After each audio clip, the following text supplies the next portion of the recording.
liyudhhirahu 'alad dini kulli walau karihal kafirun. Asyhadu an la ilaha illallah wahdahu la syarika lah wa asyhadu anna Muhammadan abduhu wa rasuluh. Puji beserta syukur marilah sama-sama kita panjatkan kehadiran Allah Subhanahu wa taala yang telah memberikan kita rahmat dan hidayahnya sehingga kita dapat berhadir pada hari yang berbahagia ini. Sholawat berangkaikan salam tak lupa kita sajikan kepada Nabi besar Muhammad sallallahu alaihi wasallam, keluarga dan sahabatnya sekalian.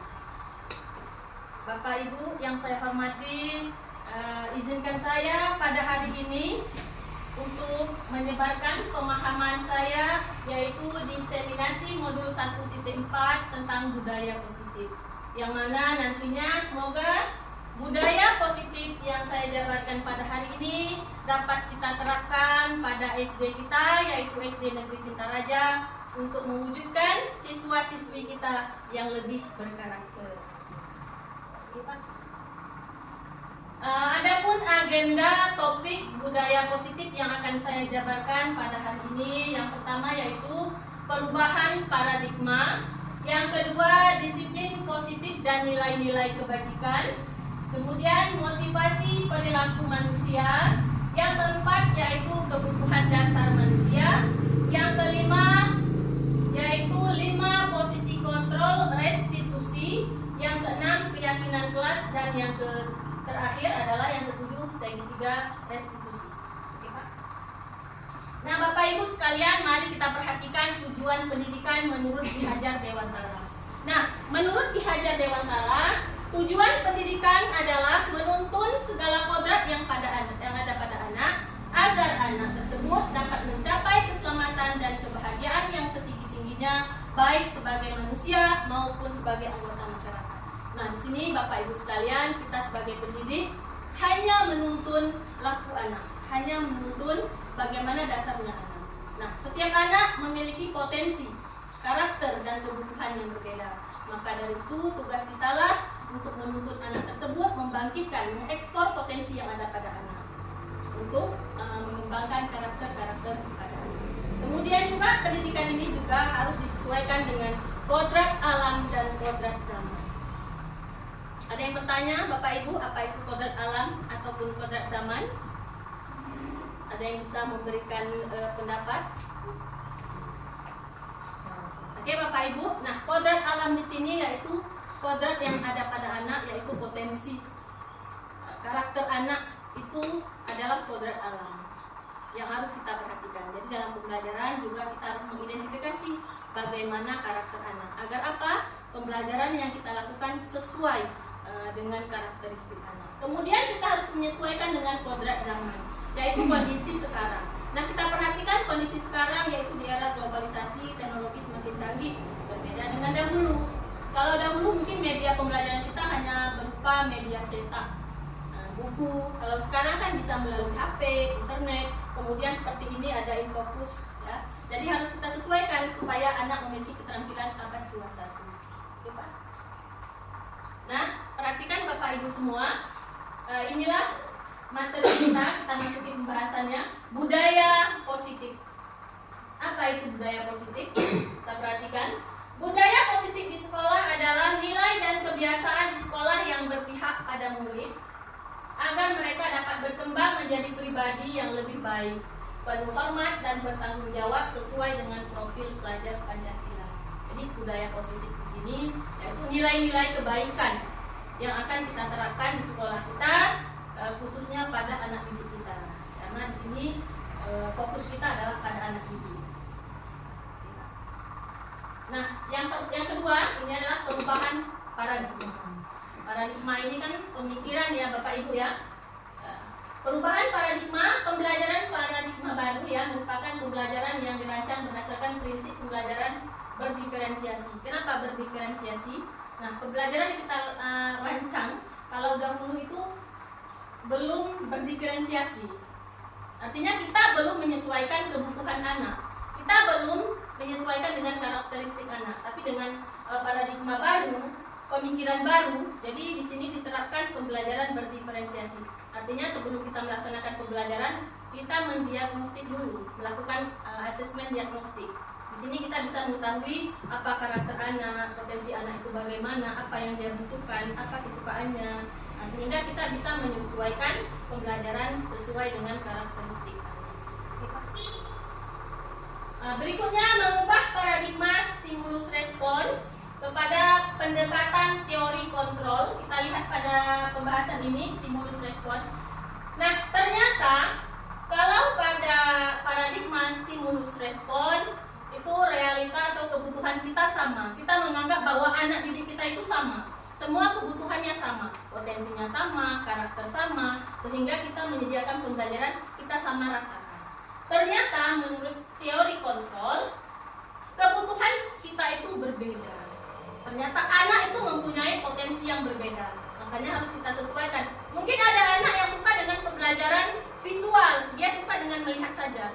Ada yang suka dengan audio atau hanya dengan mendengar saja. Dan bahkan ada anak yang suka dengan kinestetik, dia suka dengan bergerak. Maka ada kita perhatikan, ada anak yang nilainya mungkin kurang di pemahaman kognitif, tapi dia di segi olahraganya dia itu lebih meningkat. Ya, kadang misalnya lomba atletik, lomba lari, dia itu jago, tapi di pemahaman dia kurang. Maka kita harus memperhatikan, ternyata anak itu lebih suka dengan kinestetik. Maka harus kita sesuaikan pembelajaran dengan kebutuhan anak. Nah, kemudian apa makna disiplin? Kita sering menerapkan kedisiplinan pada diri kita, kemudian kedisiplinan bagi murid kita. Nah, Bapak Ibu, saya mohon pendapatnya apa itu disiplin? Bukti ya? Menurut saya Iya. Bu, disiplin itu dia Teratur. bisa memanajemen waktu dengan Iya. baik. Itu menurut saya. Iya, benar sekali Bapak Ibu sekalian. Disiplin itu kita bisa memanage diri kita sendiri. Nah, ini dia disiplin positif Bapak Ibu semuanya.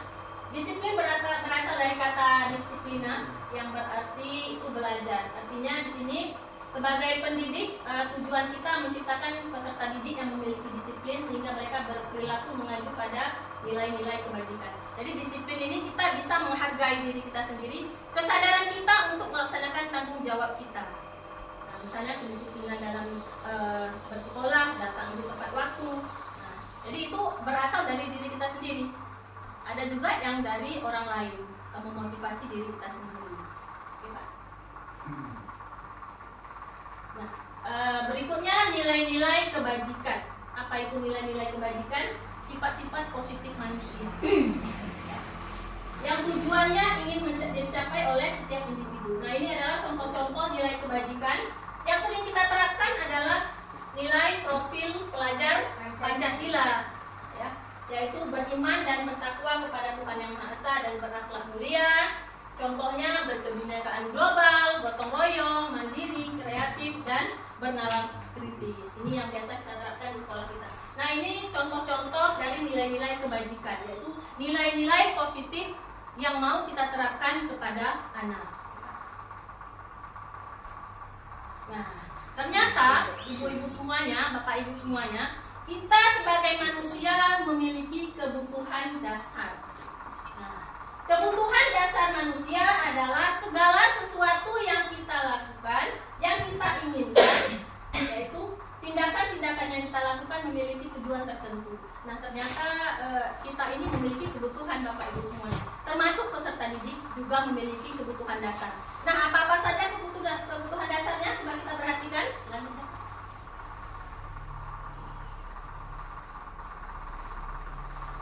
Nah, perhatikan motivasi perilaku manusia. Nah, di sini ada beberapa motivasi manusia itu melakukan perilaku ataupun tindakan.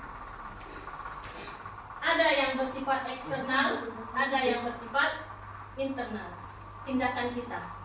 Ada yang didorong dari luar, tetapi ada juga dari dalam. Kita lihat di sini perilaku manusia. Yang pertama, untuk menghindari ketidaknyamanan atau hukuman. Kadang-kadang anak itu kita suruh, ya, dia itu berperilaku, kadang kita mengarahkan dia untuk disiplin. Kenapa? Dia berpikiran, oh kalau saya tidak disiplin, saya akan mendapatkan hukuman. Nah, inilah dia faktor eksternal. Kemudian yang kedua, perilaku manusia karena ingin mendapatkan imbalan atau penghargaan atau pujian. Ini kalau cepat-cepat mengumpulkan tugas, nanti dipuji sama ibu guru, sama bapak guru, kasih hadiah. Nah, inilah yang kedua, faktor dari luar karena ingin mendapatkan pujian. Dan yang terakhir yaitu faktor internal. Ini yang kita harapkan ada pada anak didik kita, yaitu menjadi orang yang mereka inginkan, menghargai diri sendiri. Nah, perilaku motivasinya itu memang berdasarkan dari hati mereka sendiri. Mereka ingin menjadi seperti apa? Ingin menjadi seperti nilai-nilai yang mereka yakini. Oh, ingin menjadi pribadi yang jujur, disiplin. Nah, yang pribadi internal inilah teman-teman, ibu-ibu semuanya yang kita harapkan muncul kepada anak didik kita. Bukan karena motivasi dari luar, yaitu dari ingin mendapatkan penghargaan ataupun menghindari hukuman. Nah, kemudian ada hukuman, konsekuensi, dan restitusi. Bapak Ibu pernah dengar, mungkin hukuman pernah, konsekuensi pernah, restitusi apakah pernah dengar? Belum, baru ini ya Bapak Ibu. Oke. Nah, di sini kita melihat apa perbedaan antara hukuman, konsekuensi, dan restitusi. Nah, perhatikan Bapak Ibu semua hukuman. Ada yang bisa membedakan bagaimana hukuman dan konsekuensi? Mungkin Bu Ani.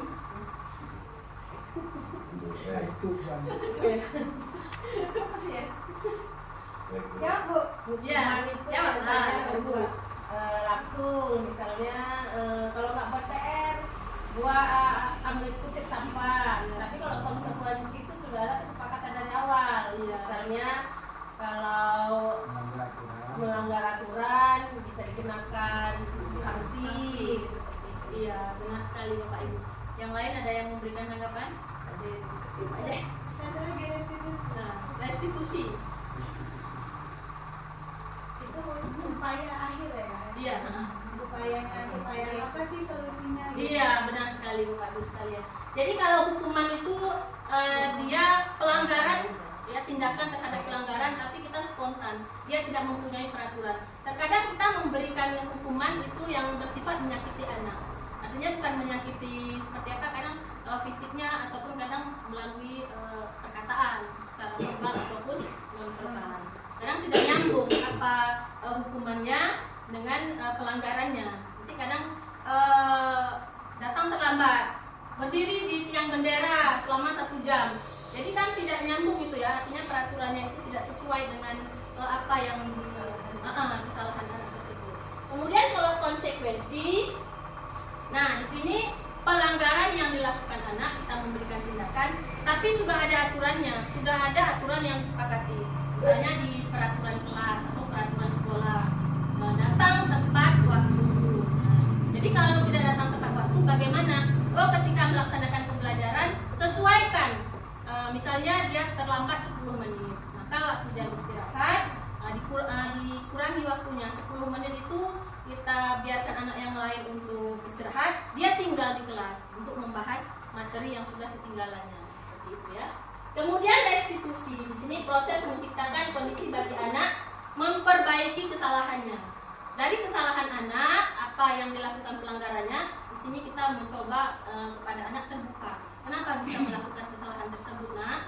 Nah, bagaimana cara kamu untuk memperbaiki supaya menjadi lebih baik lagi? Kita berikan tuntunan kepada anak supaya dia menemukan solusinya, terutama dengan bimbingan dari kita.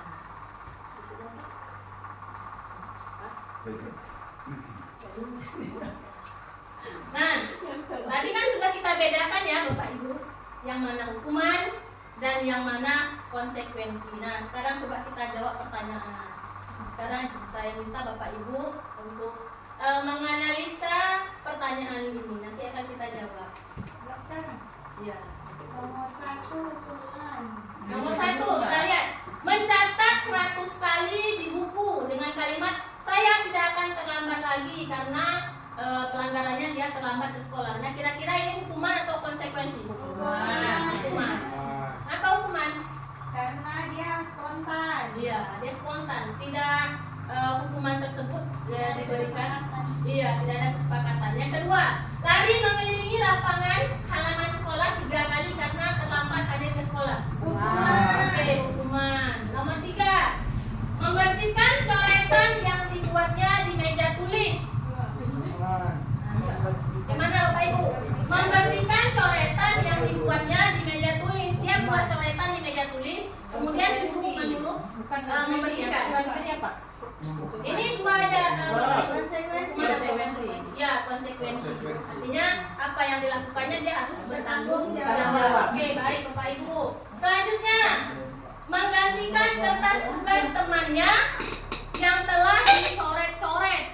Konsekuensi. Nomor 5, berjemur di lapangan basket pukul 12 siang karena mengobrol dengan temannya ketika pembelajaran berlangsung. Hukuman. Nomor 6, kehilangan 10 menit jam istirahat untuk istirahat karena terlambat 10 menit. Iya, boleh Pak. Konsekuensi. Berikutnya yang ke-7, membersihkan WC sekolah karena mematahkan pensil kawan. Tidak sesuai. Seharusnya kalau konsekuensi bagaimana? Diganti lah. Iya, mengganti, bertanggung jawab. Berikutnya, berdiri di depan kelas sambil mengangkat kaki satu karena tidak bisa menjawab pertanyaan. Hukuman. Ini secara fisik ya Bapak Ibu. Nomor 9, terlambat hadir di pembelajaran daring 15 menit, kemudian diminta untuk tinggal 15 menit sesudah kelas usai untuk membahas ketertinggalan pembelajaran. Konsekuensi. Terakhir, lari mengelilingi lapangan basket 2 kali karena terlambat 10 menit untuk pelajaran PJOK. Bukan hukuman Bapak Ibu. Karena itu pelajaran PJOK. Iya, bagus sekali Bapak Ibu. Karena di sini, iya, Kita kan diskusi. di sini ada pelajaran PJOK. Oke, lanjut Pak. Nah,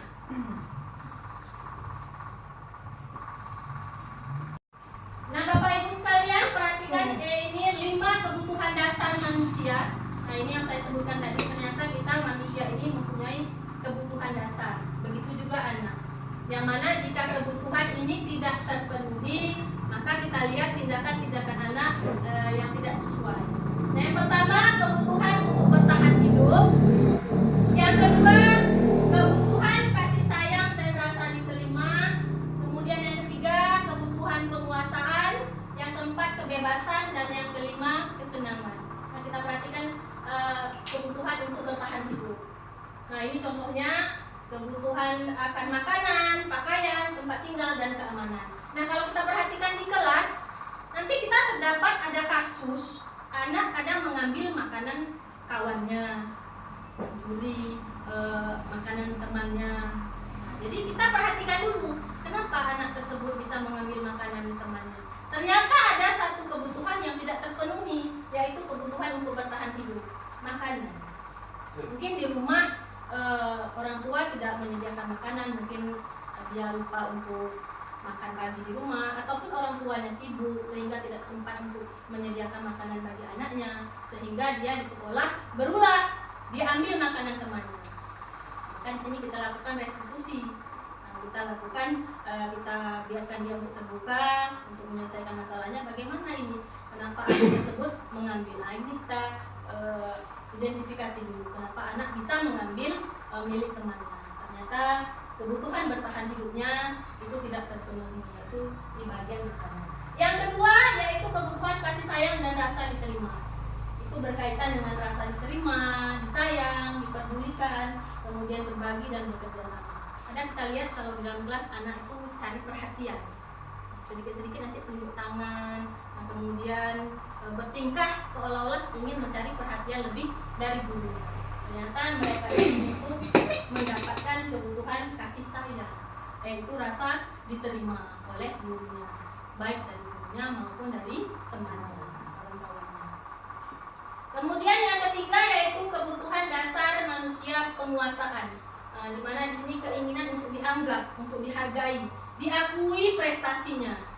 Ya. Kemudian yang keempat yaitu kebebasan. Di mana kebutuhan yang keempat ini yaitu anak ingin memiliki nilai kemandirian, kemudian memiliki pilihan. Kadang-kadang ketika kita belajar memberikan soal kepada anak, memberikan gambar, anak itu ingin memilih. Saya ingin gambar seperti ini, Bu. Saya ingin seperti ini. Ini kebutuhan mereka, ingin memenuhi kebutuhan kebebasannya. Dan yang kelima adalah kesenangan. Kebutuhan dasar akan kesenangan, ingin bermain, ingin tertawa dengan temannya dan merasa senang. Nah, inilah Bapak Ibu 5 kebutuhan dasar manusia yang harus kita perhatikan pada anak.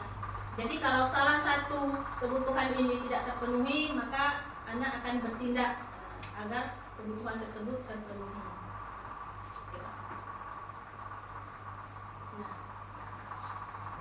di sini ada penghukum.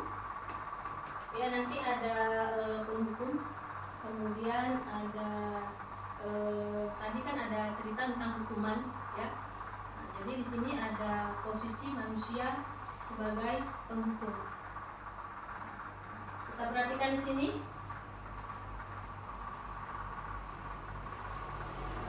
Seorang penghukum bisa menggunakan hukuman fisik maupun verbal. Nampaknya agak lompat ini, Pak. Coba lihat lagi, Pak. Kebutuhan dasar penghukum.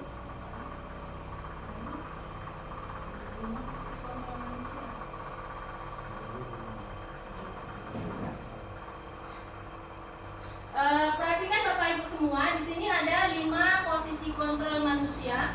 Yang pertama adalah sebagai penghukum. Kemudian nanti ada pembuat rasa bersalah, ada bersifat teman, kemudian ada sebagai pemantau dan sebagai manajer. Nah, perhatikan yang pertama yaitu sebagai penghukum. Seorang penghukum bisa menggunakan hukuman fisik maupun verbal. Kemudian guru-guru yang menerapkan posisi penghukum akan berkata, patuhi aturan saya, kamu selalu saja salah. Selalu, pasti selalu yang terakhir selesai. Nah, di sini kalau posisi kita sebagai penghukum atas tindakan yang dilakukan oleh anak, ini anak akan langsung merasa tersakiti. Ya. Dengan perkataan, kalau seperti ini kan dengan perkataan. Selalu aja telat, selalu aja telat. Jadi anak merasa takut, malu. Ini posisi penghukum. Oke, Pak? Ini sebaiknya menggunakan kata-kata. Iya, nanti ada pembahasannya. Nanti akan ada 5 posisi kontrol manusia. Nah, ini yang tadi kan penghukum. Nah, yang kedua ini pembuat merasa bersalah. Nah, pada posisi ini biasanya guru akan bicaranya itu biasa lemah lembut, tapi tetap mengena kepada anak. Nah, pembuat rasa bersalah akan menggunakan keheningan, membuat orang lain ini akan tersentuh dengan kata-katanya. Nah, cuma di sini anak akan merasa juga agak menyesal. Nah, di sini kata-katanya, ibu kecewa sekali dengan kamu. Berapa kali nih bapak atau ibu mengatakan pada kalian jangan berbuat lagi. Dia bahasanya lemah lembut, tapi tetap menusuk pada anak. Oh, ternyata saya ini bisa mengecewakan ibu guru. Nah, jadi dia bisa berkecil hati. Walaupun perkataan guru tersebut lemah lembut, tapi ada nada di sini bersifat mengecewakan. Berikutnya yaitu posisi sebagai teman. Nah, guru pada posisi ini tidak menyakiti murid karena guru bisa bersenda gurau, bercanda dengan gurunya. Nah, biasanya guru yang memiliki sifat seperti teman ini, ayolah bantu bapak ataupun ibu. Ingat tidak bantuan bapak atau ibu selama ini? Ya sudah, kali ini tidak apa-apa, nanti ibu bantu ya. Nah, kadang-kadang kita mengerjakan tugas ya, bersama-sama dengan anak. Kenapa belum siap, Nak? Ini Bu lupa. Ya udah, besok-besok jangan lupa lagi ya, Nak. Itu teman. Nah, ya, itu sifatnya teman. Tetapi dengan sifat seperti ini, anak akan merasa tergantung pada gurunya. Besok kalau buat lagi, paling bilang gitu, nggak apa-apa. Besok jangan buat lagi ya. Seperti itu. Jadi ada rasa ketergantungan antara murid kepada guru. Kemudian berikutnya. Nah, di sini posisi pemantau. Guru hanya mengawasi anak apakah anak tersebut melanggar konsekuensi ataupun tidak, tetapi tetap memberikan tanggung jawab. Misalnya ada anak yang tidak memakai sepatu berwarna hitam, karena peraturan sekolahnya sudah dikatakan semua anak itu harus memakai sepatu berwarna hitam. Ternyata anak hanya memakai misalnya sepatu berwarna putih. Nah, nak, apa peraturannya, nak? Apa yang telah kamu lakukan? Kamu harus berbuat sesuai dengan peraturan. Kalau tidak, nak, nanti kamu akan kena konsekuensi. Nah, seperti itu. Tetap menunjukkan tanggung jawab, tetapi mengontrol murid. Berikutnya, Pak.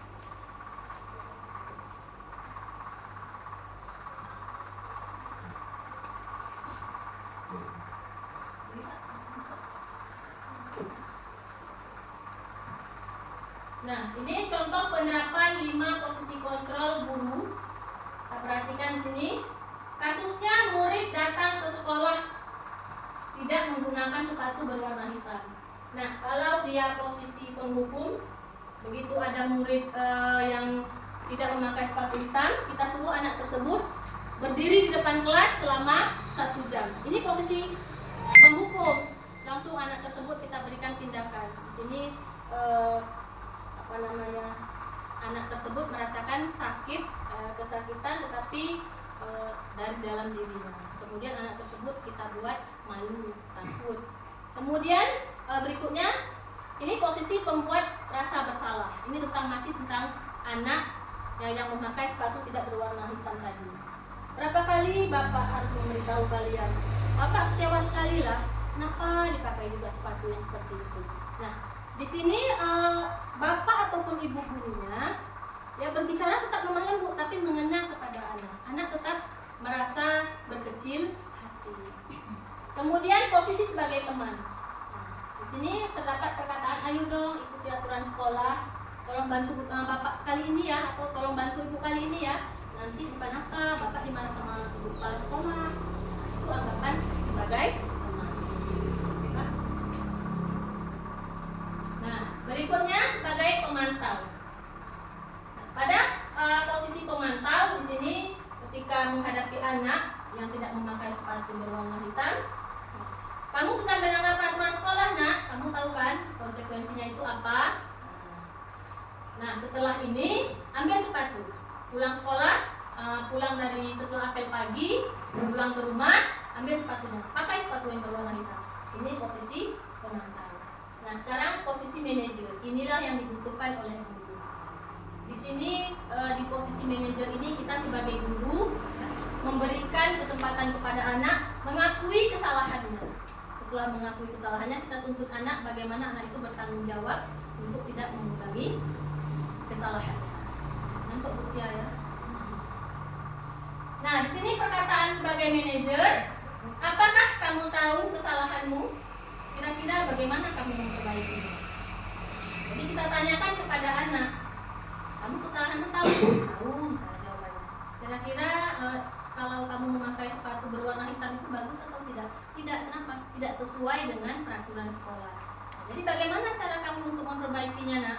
Oh, besok harus tanggung jawab lagi, sepatunya harus diletakkan misalnya di tempat sepatu. Jadi ketika mau berangkat sekolah, sudah tersedia sepatunya, tidak salah lagi. Nah, seperti itu. Jadi posisi manajer inilah yang diperlukan oleh guru untuk memperbaiki karakter anak. Oke.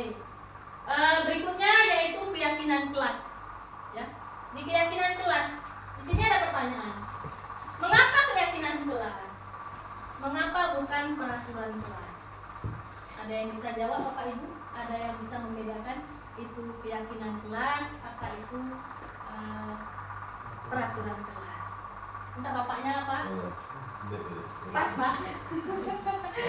Pak Mudin? Lanjut. Kalau keyakinan kelas itu dibuat atas kesepakatan bersama siswa. Iya, oke. Tapi kalau peraturan kelas itu bisa jadi yang mendominasi itu gurunya yang buat peraturan sendiri untuk di kelas gitu. Berarti peraturan ini sudah ada ya, guru yang tetapkan, Tinggal dijalankan. Tapi kalau keyakinan kelas ini dia dibuat apa sih yang kita bisa buat di kelas ini, misalnya tidak mengganggu teman saat guru menjelaskan. Satu sebetulnya. Yeay. Ya benar ya kawan-kawan sekalian. Jadi keyakinan kelas itu peraturan yang kita buat bersama dengan anak-anak.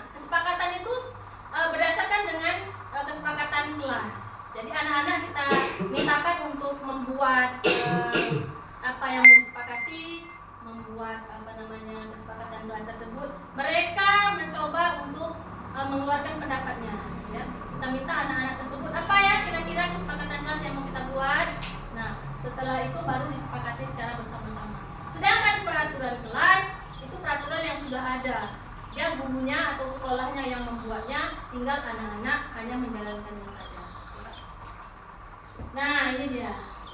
Mengapa keyakinan kelas, mengapa bukan peraturan kelas? Jadi suatu keyakinan akan lebih memotivasi muridnya, ya, atau secara intrinsik, artinya apa, dia akan tergerak karena keyakinan tersebut, ya, karena keyakinan tersebut berasal dari dirinya sendiri.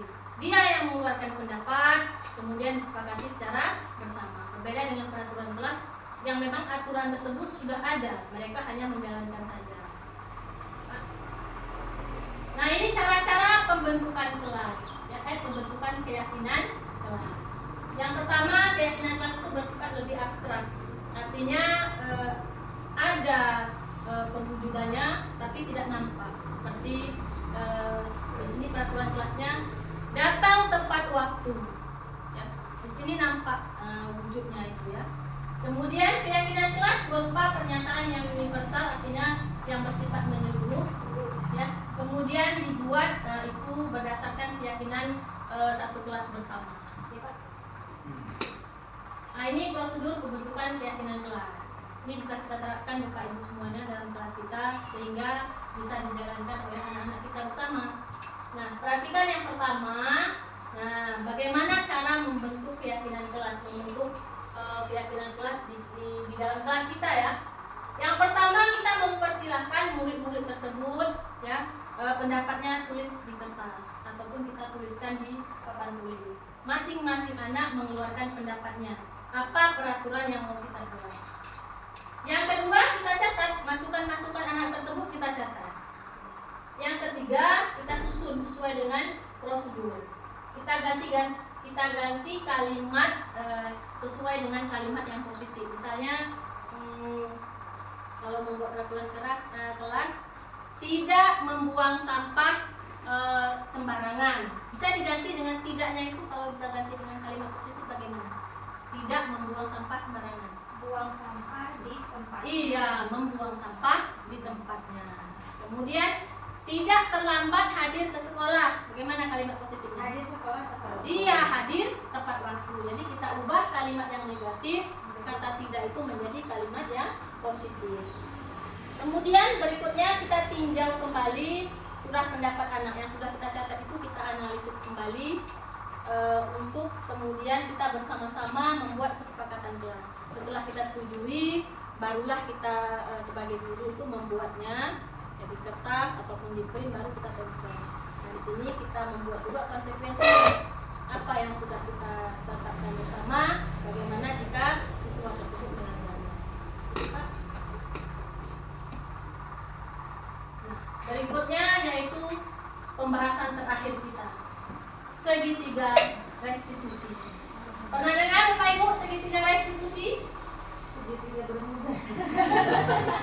Segitiga bermuda. Segitiga biru. Nama tepung Pak Budin.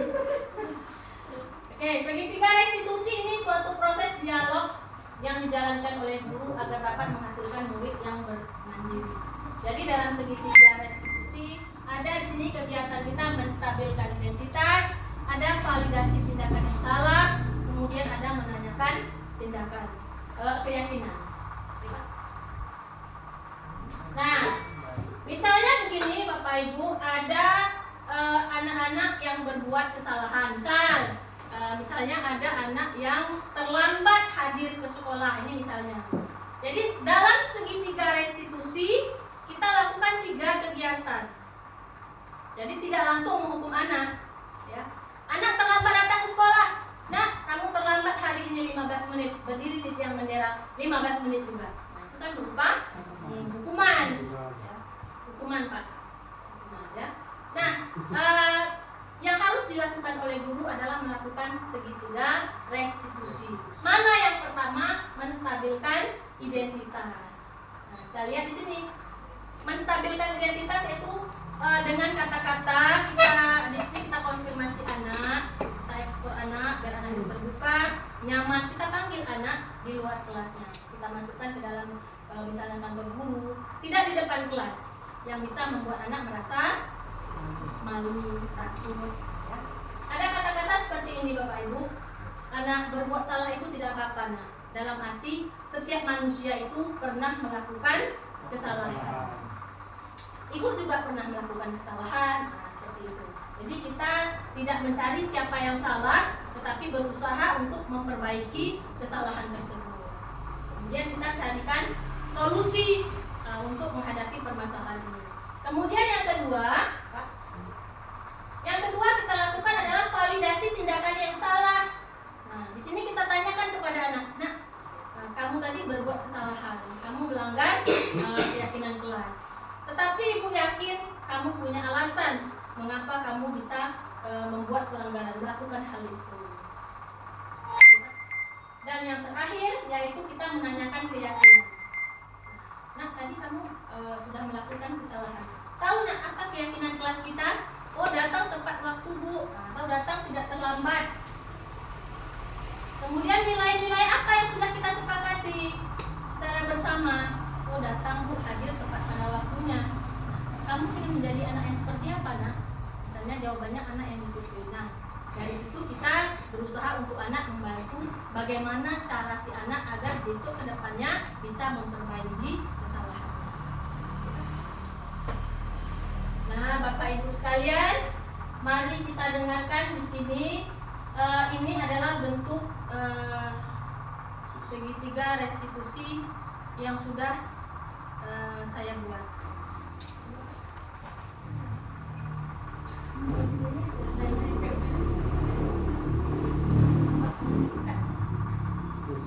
Di sini saya melakukan segitiga restitusi Bapak Ibu. Di sini akan saya perlihatkan contohnya. Ya. Oke, Bapak Ibu sekalian, di sini saya akan menayangkan di sini segitiga restitusi yang pernah saya terapkan. Jadi kita perhatikan.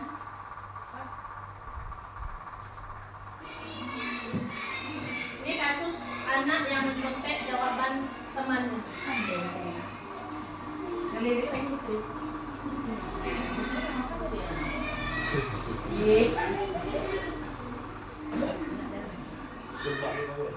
Nah, pada kasus ini anak melihat jawaban teman. Jadi bagaimana cara penerapan segitiga restitusi? Berikut penjelasannya. Apakah Putri hari ini?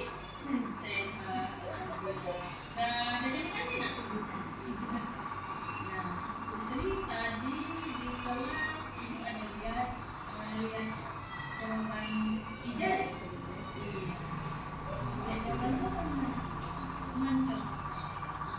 Menurut Putri, kalau mencontek itu perbuatan yang baik atau tidak baik? Tidak baik. Tidak jujur ya Putri? Iya. Banyak salahnya. Setiap manusia pernah melakukan kesalahan. Ibu juga pernah melakukan. Nah, tapi di sini ibu tidak akan mencari siapa yang salah, tapi ibu mencari solusi. Bagaimana Putri tidak mencontek lagi, ya? Nah, ibu tahu pasti Putri punya alasan dulu kenapa mencontek ya? Ya, kenapa Putri? Kenapa alasannya? Lupa belajar. Berarti lupa belajar, terus jawabannya nggak tahu jawab gitu ya?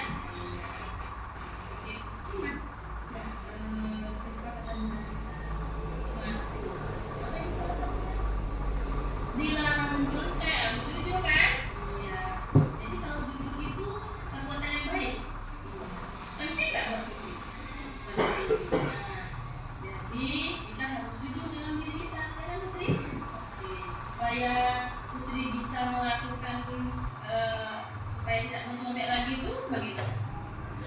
Belajar. Jadi mulai sekarang belajar gitu ya. Nah, sekarang pertanyaannya, kapan Putri mau mulai supaya tidak mencontek lagi? Hari ini. Oke, berarti hari ini sudah mau belajar memperbaiki diri ya, supaya bisa untuk menjawab soal. Oke, terima kasih Putri ya. Semoga besok Putri bisa menjadi pribadi yang lebih baik lagi. Oke Putri?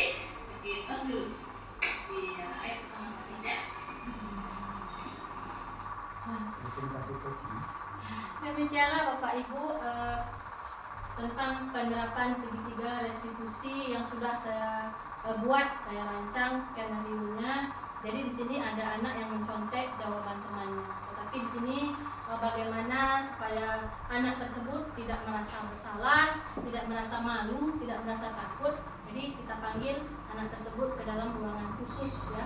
Artinya dijauhkan dari temannya yang lain. Di sini kita berusaha terbuka kepada anak dan supaya anak terbuka kepada kita bagaimana kenapa anak tersebut bisa melakukan kesalahan. Ternyata kita dengan bimbingan kita buat anak itu mengkoreksi kesalahannya. Kita tanya bagus-bagus dengan lemah lembut, dan kemudian kita masukkan di situ keyakinan kelas, keyakinan yang sudah kita sepakati.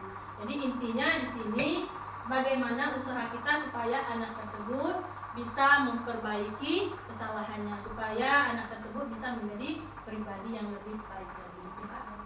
Nah, Bapak Ibu, demikianlah pemaparan saya tentang penerapan disiplin positif pada hari yang berbahagia ini. Semoga kita bisa merefleksikan diri kita untuk menerapkan posisi kontrolitas kepada murid sehingga bisa menuntun murid menjadi insan pribadi yang lebih bermandiri, merdeka dan bertanggung jawab. Nah, sekarang jika Bapak Ibu ada pertanyaan, boleh, atau kita melakukan diskusi tanya jawab, boleh. Karena untuk semua tidak masalah kalau mau bertanya. Ada yang mau ditanyakan terkait tentang penerapan disiplin? Jadi Bu, kesimpulannya dari pemaparan Ibu ini tadi, yang mana yang cocok kita pakai untuk sekolah kita?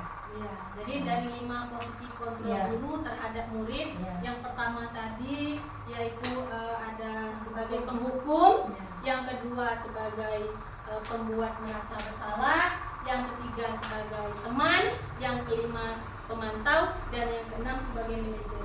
Ada Bapak Ibu yang membantu teman kita mau menjawab pertanyaan. Yang mana di antara 5 ini yang seharusnya kita terapkan pada diri kita? Bu Epa?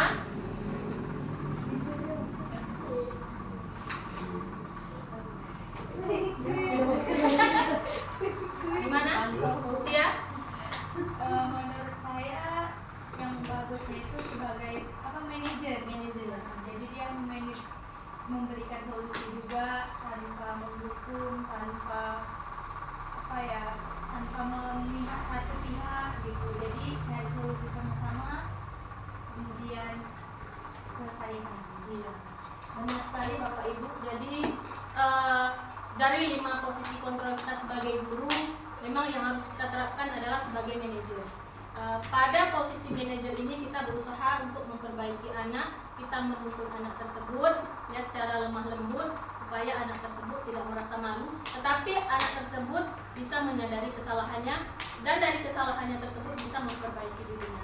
Itu ya Bu Cahya. Terima kasih. Oke, ada lagi Bapak Ibu sebelum kita tutup. Dan timbul pula pertanyaan ini juga Bu. Iya. Kita udah dapat nih manajer yang paling baik. Nah. Dan kita lakukanlah step 3 segitiga restitusi tadi. Ulang lagi besok perlakuannya. Jadi habit kebiasaan dia itu kayak mana menanggulangi. Udah kita kasih solusi, udah kita kasih pendekatannya secara manajer tadi.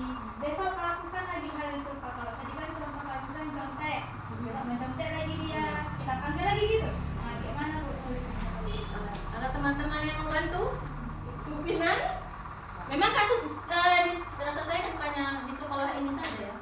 Di setiap sekolah mungkin ada yang seperti itu. Pak Jena ada Jadi yang mana? terima kasih kepada pemain kita pada hari ini yang telah panjang lebar menyampaikan tentang hukuman disiplin yang diterapkan di sekolah. Itu memang banyak studi kasus yang terjadi terutama di sekolah kita. Jadi semenjak saya mengajar ini mungkinnya Bu ya, banyak kasus-kasus yang kita hadapi terutama ketika guru agama mengajar. Dari situ kita lihat banyak sifat-sifat anak itu, tingkah laku anak itu kejadiannya luar biasa. Jadi bagaimana cara kita menghadapi anak tersebut? Seperti kasus yang terjadi pada hari yang lalu, anak kita kategorikan anak ini bukan paling nakal, tapi memang lasak, super aktif dan segala macam. Jadi bagaimana cara kita menghadapi anak tersebut? Yang terutama anak itu memang, kalau memang kita sudah tahu anak karakternya seperti itu, kita harus seperti yang telah disampaikan Bu Materi tadi, harus kita bimbing dulu, kita ajak dulu, kita netralkan dia dulu di dalam sekolah itu dan waktu tersebut. Setelah itu jangan kita marahi, jangan kita beri hukuman, karena ini membuat efek jadi jerah dari anak tersebut. Jadi bagaimana caranya, yaitu kita nanti setelah waktu jam istirahat kita nanti kita panggil secara duduk tatap muka berdua, kita nasihati, kita sampaikan di mana yang hal yang baik dan mana yang buruk. Terima kasih, itu saja Bu. Bapak nanya Pak? Kasih masukan. Oh, masukan. Jawaban itu tadi. Jawaban dari Pertanyaan dari Jawaban dari Tia. pertanyaan sekalian dengan pengalaman Bapak saya. Oke. Terima kasih Pak jawabannya, tanggapannya benar sekali yang disampaikan oleh Pak Zainal ya. Terkait seperti ini maka di sini guru memang harus, kalau sudah terdapat kasus seperti ini, anak terus-terusan saja bagaimana melakukan tindakan seperti itu, sudah ada konsekuensi, tapi tetap juga melakukan kesalahan tersebut. Nah, di sini kita kan mempunyai atasan, ya, mempunyai kepala sekolah. Maka di sini juga kita perlu berkolaborasi, kita perlu berdiskusi dengan guru-guru bagaimana caranya supaya mendapatkan solusi seperti ini. Apa membuat peraturan sekolah kembali atau membuat keyakinan sekolah kembali, keyakinan kelas, sama-sama kita review. Ternyata kan di sekolah sudah tidak boleh mencontek. Di situ sudah ada keyakinan kelasnya. Dilanggar juga. Jadi apakah keyakinan itu yang harus kita review? Maka kita nanti di sini berdiskusi dengan kepala sekolah, dengan teman-teman, cari bagaimana solusinya. Kalau perlu, misalnya kita libatkan orang tua, kita berkomunikasi dengan orang tua, kemudian panggil lagi anak tersebut, berbicara secara personal. Jadi sampai adanya kolaborasi antara anak tersebut dengan guru-guru, dengan kepala sekolah, ataupun dengan pemangku sekolah, baik itu komite. Nah, disinilah hubungan kita, komunikasi kita lancarkan, kita terbuka, bagaimana kita berkomunikasi dengan yang baik.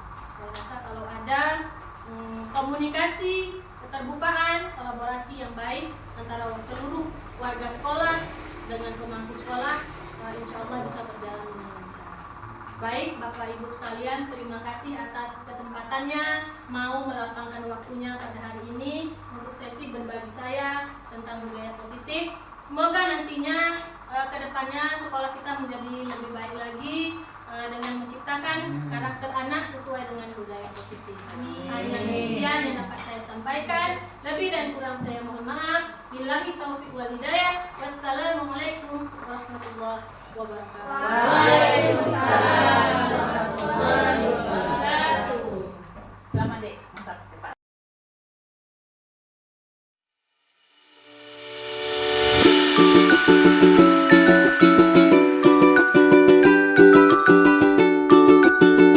Warahmatullahi wabarakatuh. Waalaikumsalam warahmatullahi wabarakatuh. Selamat pagi anak-anak ibu.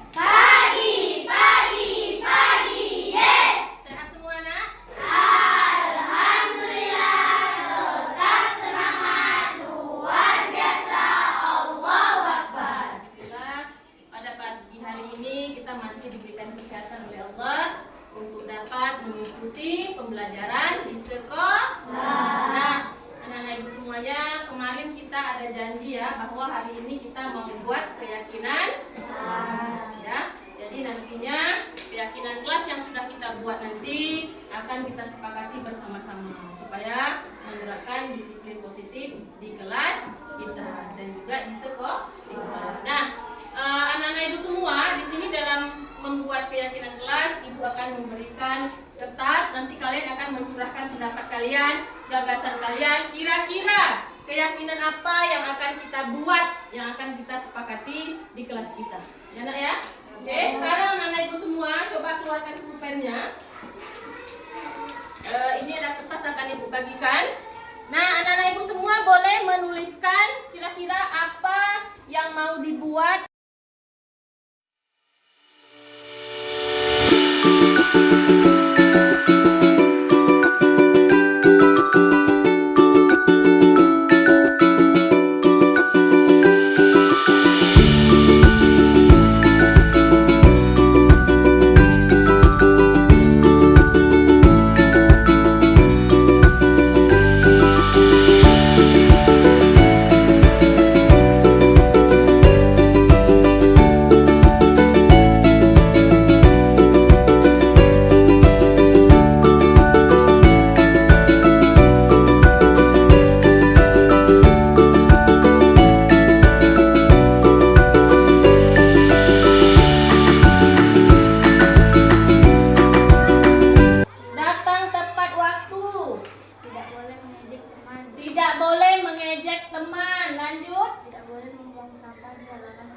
Tidak boleh membuang sampah di halaman sekolah. Terus? Tidak berbicara di dalam kelas. Tidak berbicara di dalam kelas. Tidak boleh membuli. Tidak boleh membuli. Sudah ada 2 ya. Tidak boleh membuli. Lanjut. Tidak makan di dalam kelas. Tidak makan di dalam kelas. Terus? Harus datang tepat. Harus waktu. datang tepat waktu. Sudah berapa tadi datang tepat waktu?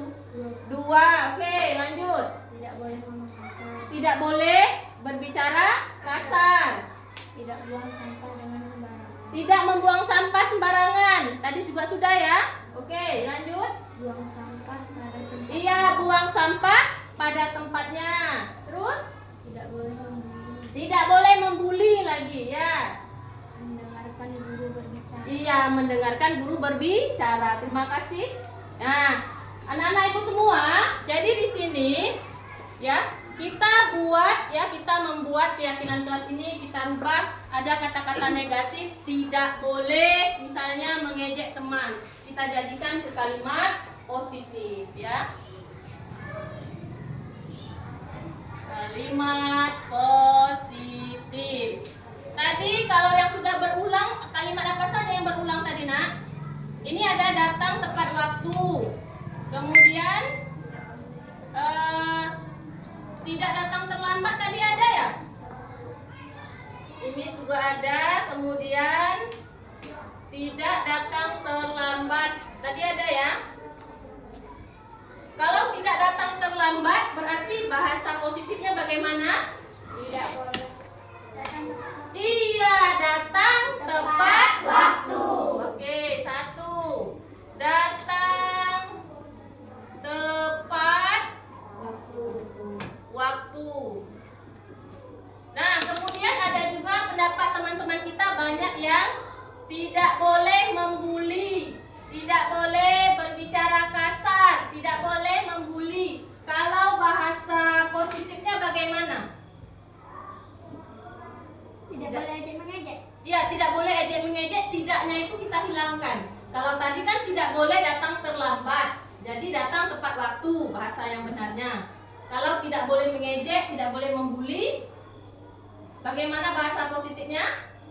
Saling berteman. saling berteman. Saling menghargai. Iya, saling menghargai. Bagus, Lutfi. Saling menghargai. Kalau sudah saling menghargai di sini berarti kita sesama teman tidak boleh mengejek, apalagi nama orang tua.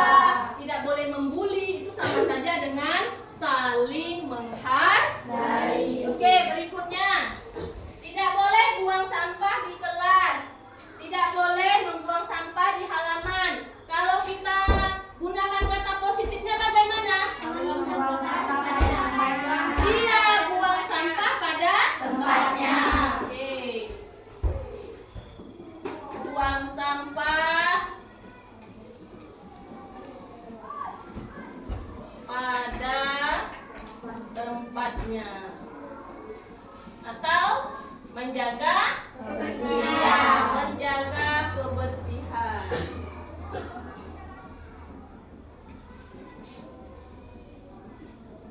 Kemudian ada juga tadi apa tadi nih ya?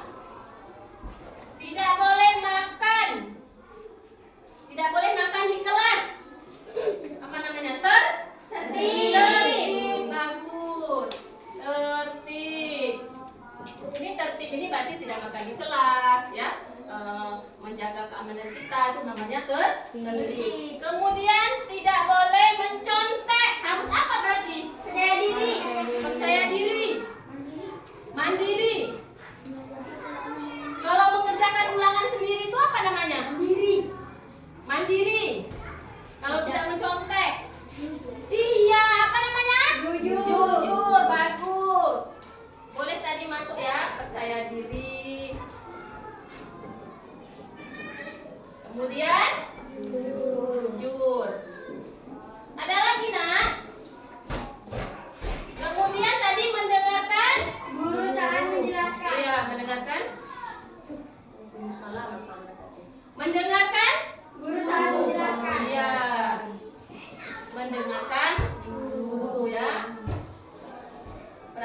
mendengarkan guru itu apa namanya? Mendengarkan guru, mengerjakan tugas. Berarti kita menghormati Guru.